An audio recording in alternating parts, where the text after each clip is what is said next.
Can you imagine handing over your life savings to your own family, only to be kicked out of the house weeks later? When I deposited 250 KI so my parents could buy our family home, I thought I finally had my place in the world. But I learned that family betrayal can come wrapped in the prettiest package, and sometimes it takes that to show us who we really are. My name is Liam Barnes, I'm 30, and I work as an accountant in Springfield, Missouri. You know that life that feels like autopilot? Wake up, coffee, office, spreadsheets, home, repeat. It wasn't a bad life, but it wasn't mine. I lived in a 2-bedroom apartment I'd been paying for 6 years, saving every penny like my dad said responsible men should. It was a safe routine, but it lacked real purpose. Something you just drift through until something forces you to wake up. Our household dynamics were kind of twisted, if you know what I mean. My dad, Desmond, was the real estate broker selling the American dream to everyone, except his own son. My mom, Evelyn, had that sharp way of never forgetting a debt or a broken promise. Together, they made a pair who knew exactly where I fit in the family hierarchy. Always in second place, no exceptions. It wasn't outright cruelty, but that silent indifference that hurts more than any shouting, the kind of injustice that erodes you from the inside. Chris, my younger brother, was my complete opposite. While I followed the rules and saved money like a good soldier, he was into digital marketing, posting on Instagram, and had that charisma that made people turn when he entered a room. Dinner conversations were always, "Chris landed 3 new clients this week," or "Chris is thinking about expanding the business." I might have balanced a company's finances, but that never earned me a 5-minute conversation. Family betrayal doesn't always come with knives in the back. Sometimes it's just an empty chair at the table. Have you ever felt physically present, but emotionally invisible? That's exactly how I felt every time the family gathered. My parents had a subtle way of making me feel like I owed something. Not money, but recognition, gratitude, proof that I deserved to be there. And maybe that's why when they called me that Tuesday afternoon with a one-time opportunity for all of us, I didn't hesitate to say yes. After all, this could be my chance to finally belong. If I'd only known that this call would wake up an emotional vengeance I never even knew existed. The call came on a Thursday morning, just as I was finishing up quarterly reports for a client. Desmond spoke in that salesman voice I'd known since I was a kid, enthusiastic, but calculated. "Liam, we found an amazing property, a house that could be perfect for the whole family." He paused like he was about to reveal a major secret. "But we need to move quickly and, well, it'd be great to have your financial contribution to make this happen." The way he said contribution didn't sound like a request, it felt more like a veiled demand.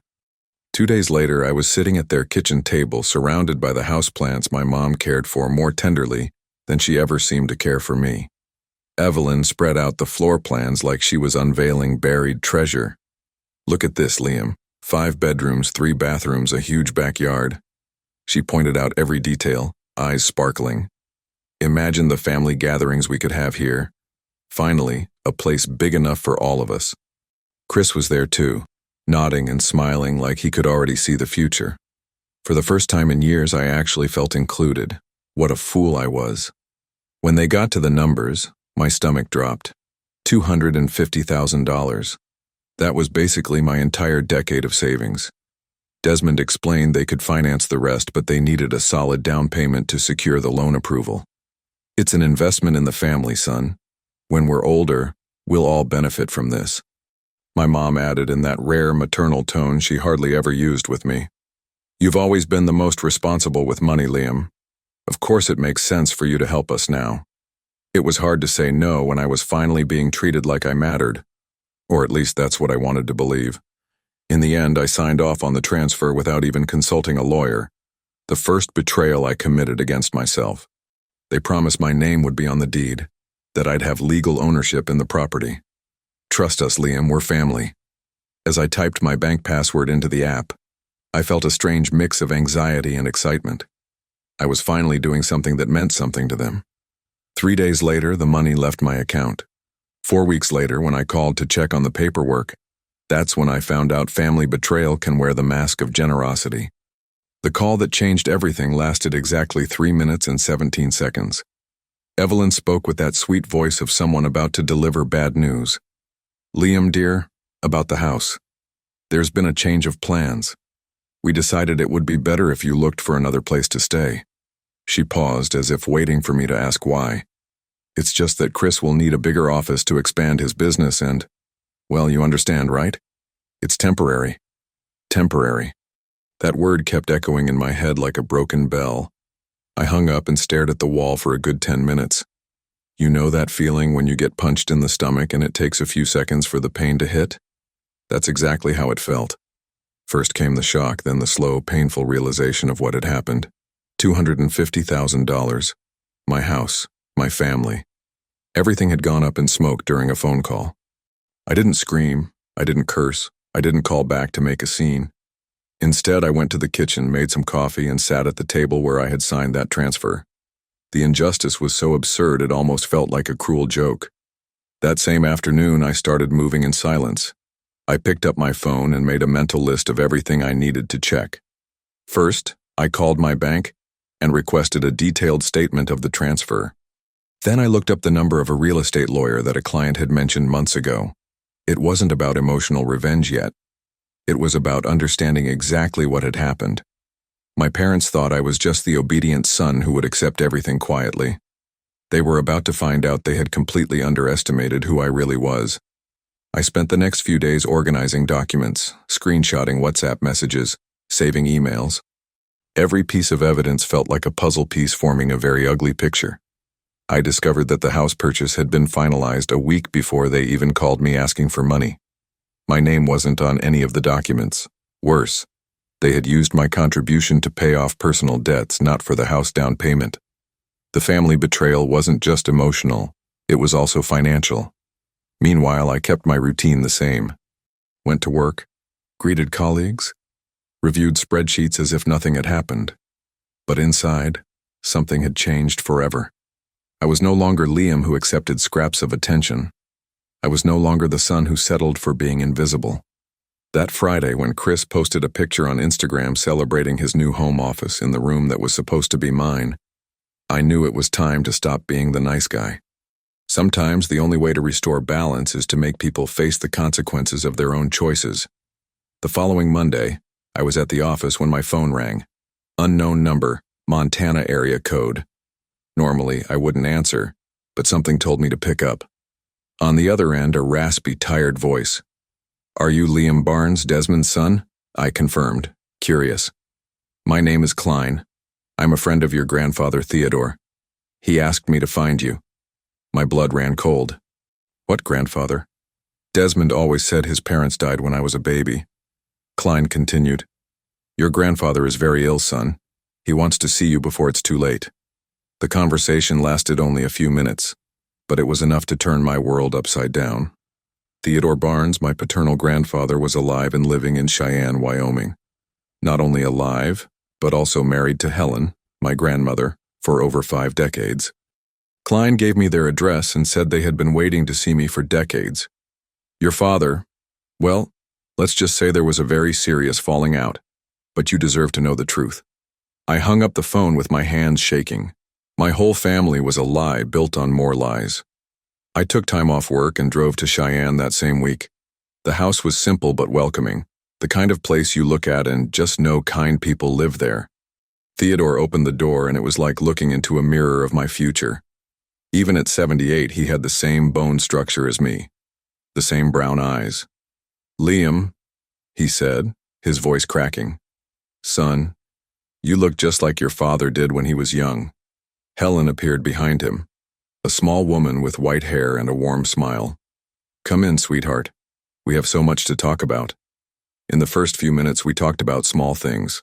My job, my life in Springfield, how I'd grown up. But soon my grandfather got serious. "I need to tell you about your father, son. About what happened 25 years ago." He paused as if gathering courage. "Desmond is not who you think he is. He stole from us." The word stole echoed through the room like a gunshot. Helen held my hand. $400,000, dear. Our entire retirement. He forged documents, used our names on loans, and vanished from our lives. The story Theodore told me was too outrageous to be made up. My father had worked as their financial agent for a few months when they were selling a rural property that had been in the family for generations. Instead of depositing the money into the joint account, he transferred everything into his own accounts and disappeared. We tried to sue, but he had connections, expensive lawyers. We were just a retired couple with no means to fight. Helen wiped away a tear. We didn't just lose the money, we lost our only son. And you, our grandson. I showed them the property documents, the $250K transfer, the whole situation with Chris and the eviction. The old man shook his head sadly. It's the same pattern, son. Your father hasn't changed one bit. But then he looked at me with a determination I didn't expect. But you're not like him. I can see it in your eyes. Helen agreed. You have the soul of our family, dear. The soul your father lost along the way. That's when I realized the injustice wasn't just against me. It was a pattern repeating through generations. My grandfather took me to a small office in the back of the house. After we lost everything, I had to start from scratch. I learned about investments, real estate, how to make capital work for you. He opened a file full of documents. Over the past 20 years, we didn't just recover what we lost. We gained much more. And you know why? Because emotional revenge can be destructive, but smart revenge and that builds. Theodore showed me an impressive portfolio. Properties, stocks, diversified investments. This is what I call the grandfather's legacy. It's not about money, son, Helen said as she served tea. It's about breaking the cycle. Your father thought he could destroy us, but he only made us stronger. Now you have the chance to do the same. My grandfather nodded. I'm going to teach you everything I know. How to invest, how to grow your capital, how to protect yourself from people like your father. He paused, looking me straight in the eyes. But first, you have to understand, this isn't about getting back at him. It's about freeing yourself from him. I spent 3 days in Cheyenne, learning not just about investments, but about the true history of my family. I found out Theodore had been a respected businessman, that Helen was a retired teacher, and that they'd lived a full and rich life before Desmond came along. You know what hurts the most? My grandfather said on my last night there. It's not the money he stole. It's that he stole the chance for us to know you, to be your grandparents. That's when I understood that my father's betrayal didn't start with me. It went far deeper and much further back than I had ever imagined. When I returned to Springfield, I wasn't the same man anymore. I had a new perspective, new knowledge, and more importantly, a new family. Theodore called me every day, teaching me about the market, guiding me through investments. Helen sent handwritten letters telling me stories about the family my father had stolen from me. For the first time, I felt like I truly belonged somewhere. But I also knew this was just the beginning. My parents thought they had broken me, but in reality, they had only pushed me toward discovering where I truly came from. Over the next 6 weeks, my routine completely changed. I woke up at 5:30 a.m., checked international markets, and before even having coffee, I was already on the phone with Theodore discussing investment strategies. The first step, son, is to understand that money isn't just money, he told me one Tuesday morning. It's freedom. It's the power to choose. It's the difference between being a hostage to circumstances or the master of your own destiny. Helen sent family recipes and letters full of memories he had intercepted over the years. For the first time in my life, I felt like I had a real grandfather's legacy. My first move was to invest the $15,000 I still had in my checking account. Theodore guided me to diversify, part in solid company stocks, part in REITs, real estate investment trusts, and a small amount in cryptocurrency. It's not about getting rich overnight, he taught me. It's about building a strong foundation your parents will never be able to shake. Within 3 weeks, my investments had already grown by 12%. It wasn't much, but it was enough to give me confidence that I was on the right path. Meanwhile, I kept up the facade of normalcy with my family. When Desmond called asking to talk about the situation, I responded with polite one-word answers. Evelyn sent messages asking if I was okay, if I needed anything. I replied that everything was great, that I'd found a nice apartment, and that I was focused on work. Chris kept posting photos of the office that was supposed to be my room, not realizing that each post only fueled my determination. Silent injustice has a funny way of turning into pure fuel. Theodore told me he had kept all the documents from the fraud my father had committed against them. I never threw anything away, son. I always knew one day it would come in handy. When he showed me the files, I realized my father had committed crimes far beyond simple family betrayal. Forgery, misuse of power of attorney, fraudulent transfers. Why didn't you ever report him? I asked. Helen sighed. We were younger, more naive. We thought family was more important than justice. Now we know that sometimes justice is the only way to protect family. The turning point came when Theodore told me about a private investigator he had hired 2 years earlier. I always wanted to know what happened to our grandson, he explained. That man found out things about your father that you wouldn't believe. The report was devastating. Desmond had used the same scam on at least 3 other investors over the years. Always the same formula. Gain trust, get power of attorney, transfer assets, and disappear. My case wasn't an exception. It was part of a criminal pattern that had gone on for decades.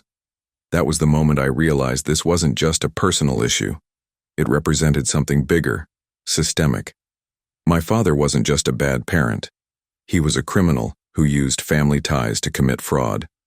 The emotional revenge I felt began to shift into something else, a sense of responsibility. How many other people had he hurt? How many other families had he destroyed? I didn't just have a chance to get back at him. I had the power to stop him from doing it again. Theodore introduced me to his lawyer, a man experienced in financial crimes. We've got enough material to press criminal charges, he said after reviewing the documents. But you need to understand, this goes beyond getting your money back. We're talking jail time. I looked at my grandfather, who nodded solemnly. It's your choice, son. But remember, sometimes the only way to stop a predator is to expose them publicly. That's when I knew it was time for my father to face the consequences of every choice he had made. We spent 2 weeks preparing everything. We organized all the evidence chronologically, from the fraud against my grandparents to my own recent case. The lawyer reached out to the other victims the investigator had identified. One by one, they agreed to testify. Your courage is giving others courage, Theodore told me. Now that's what I call a real grandfather's legacy. It's not about the money, it's about doing the right thing. Helen added, Your father forgot that actions have consequences. You're going to remind him. On Friday, March 8th at 2:30 p.m., the lawyer filed the criminal complaint against Desmond Barnes. At the same time, we launched civil lawsuits to recover the stolen assets from all the victims. But the real masterstroke came when we decided to make it all public. In a small town like Springfield, news of financial crimes spreads fast, especially when the criminal is a well-known real estate broker. The local press picked up the story, and within 48 hours, my father's name was in every paper in the region. Meanwhile, I kept building my new life. My investments had already grown by 28% in just 2 months. I was preparing to move to Cheyenne, where Theodore had offered me a partnership in his business. You don't have to live in his shadow anymore, Helen told me during one of our daily phone calls. You've got your own family now, your own story. When my phone rang on Monday morning with a desperate call from Evelyn asking to talk about some misunderstandings, I knew the moment had finally come. My parents would have to face the consequences of their own decisions. Evelyn's call came through at 7:15 a.m., just as I was wrapping up my morning market analysis. Her voice was different, not the controlled, sharp tone I knew since childhood. Now there was desperation, an urgency she tried to mask with forced politeness. Liam, dear, we need to talk. There are some misunderstandings about your father that we can easily resolve. She paused, waiting for my response. Could it be today? It's important for the whole family. I answered calmly. There's nothing left to discuss, Evelyn. Everything has already been said in court. Desmond tried a different approach. He showed up at my building unannounced the following Thursday. The doorman called me to say my father was in the lobby. You can tell him he won't find me, I replied. 15 minutes later, he knocked on my apartment door. He must have convinced someone to let him in. When I opened the door, I saw a man I didn't recognize. Disheveled hair, red eyes, wrinkled suit. Son, you don't understand what you're doing, he said, pushing the door open. This will destroy not just my life, but the whole family's. I looked at him for a long moment before answering. You already did that a long time ago. I'm just showing everyone.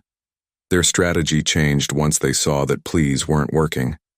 Chris sent me a long message explaining how I was being manipulated by my grandparents and how my emotional revenge was destroying innocent people.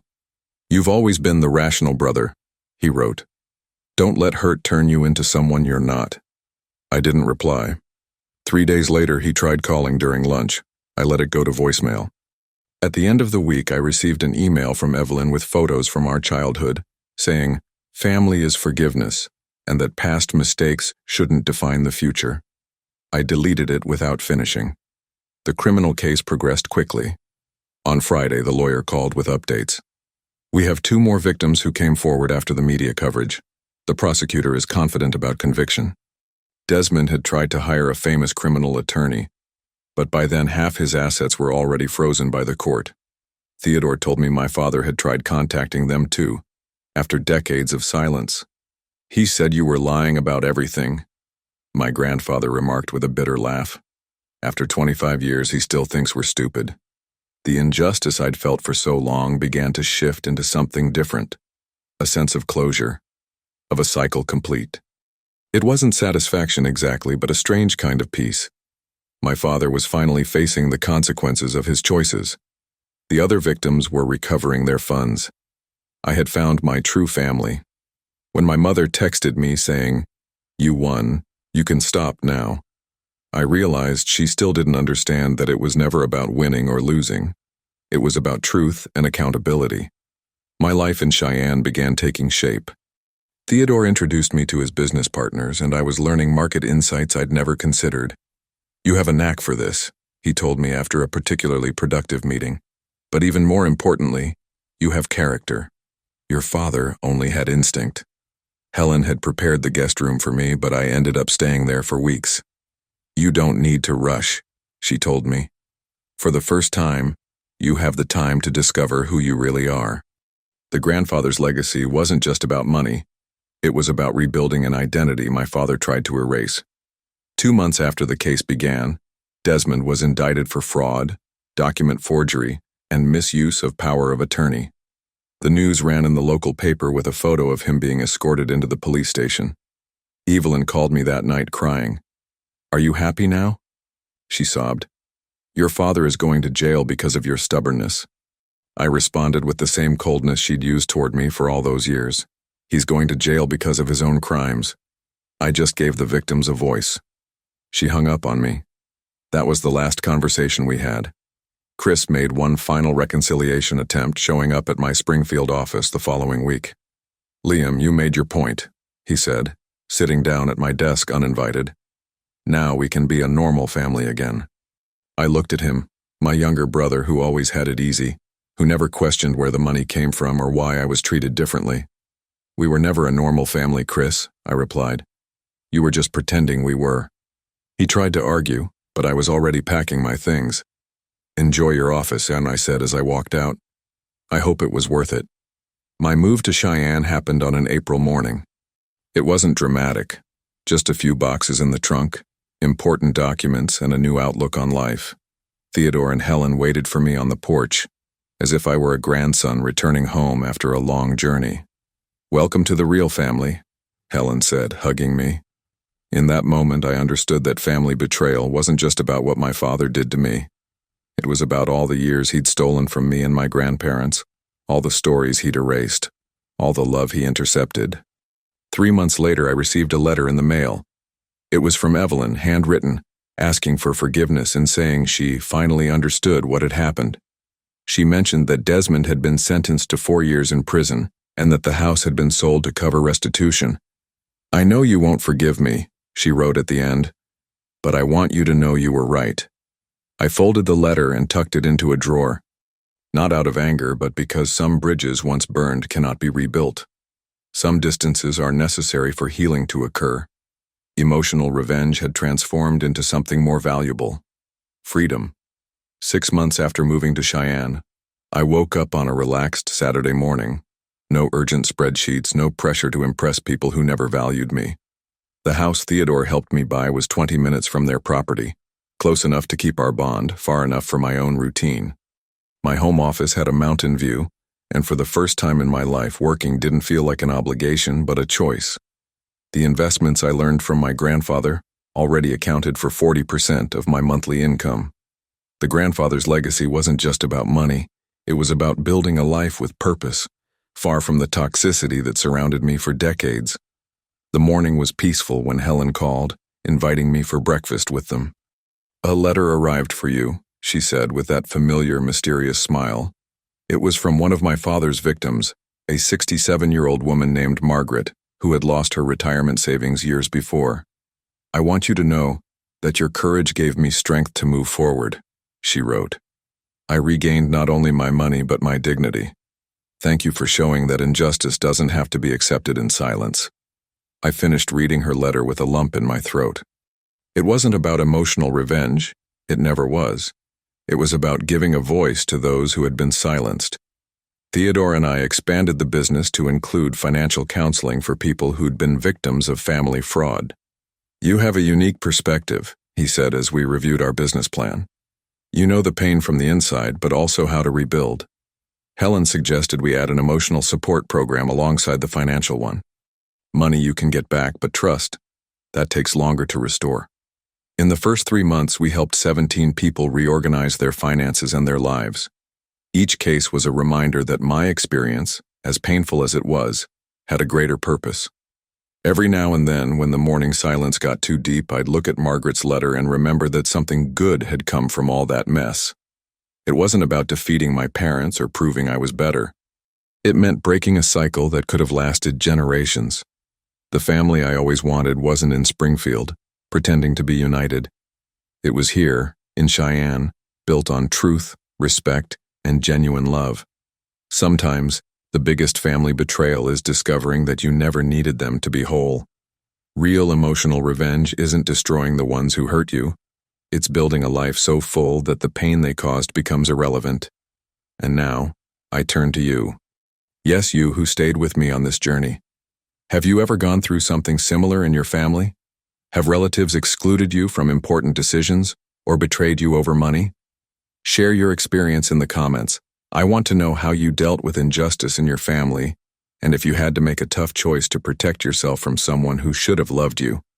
If this story touched you in any way, don't forget to subscribe and hit the notification bell. Every week I share real stories of people who turned family abandonment into opportunities for rebuilding through truth and genuine respect. Just as I learned that sometimes the most powerful emotional revenge is simply building a life so rich that the pain they caused becomes irrelevant, you too can discover that your true grandfather's legacy isn't in what others do to you, but in what you choose to do with yourself.